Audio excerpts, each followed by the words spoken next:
يعد الإعلامي جورج قرداحي واحدا من أبرز المذيعين العرب وأكثرهم شهرة ونجاحا، وقد برزت نجوميته في برنامج من سيربح المليون.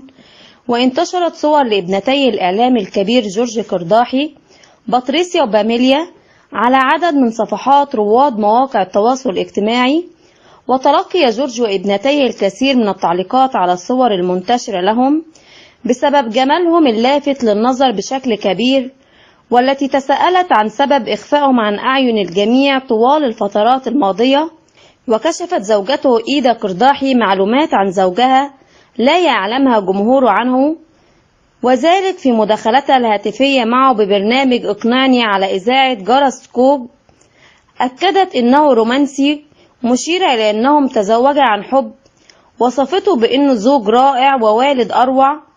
المعجبات دائما يتواجدان حوله، مؤكدة أن هذا لا يزعجها، ويطمح أن يكون سياسيا، حيث أنه يرغب في الترشيح للانتخابات البرلمانية.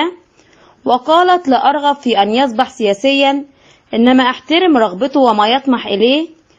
وعن طباعه قالت: جورج هادي جدا، إنما إذا غضب يزيح الكل من الضرب.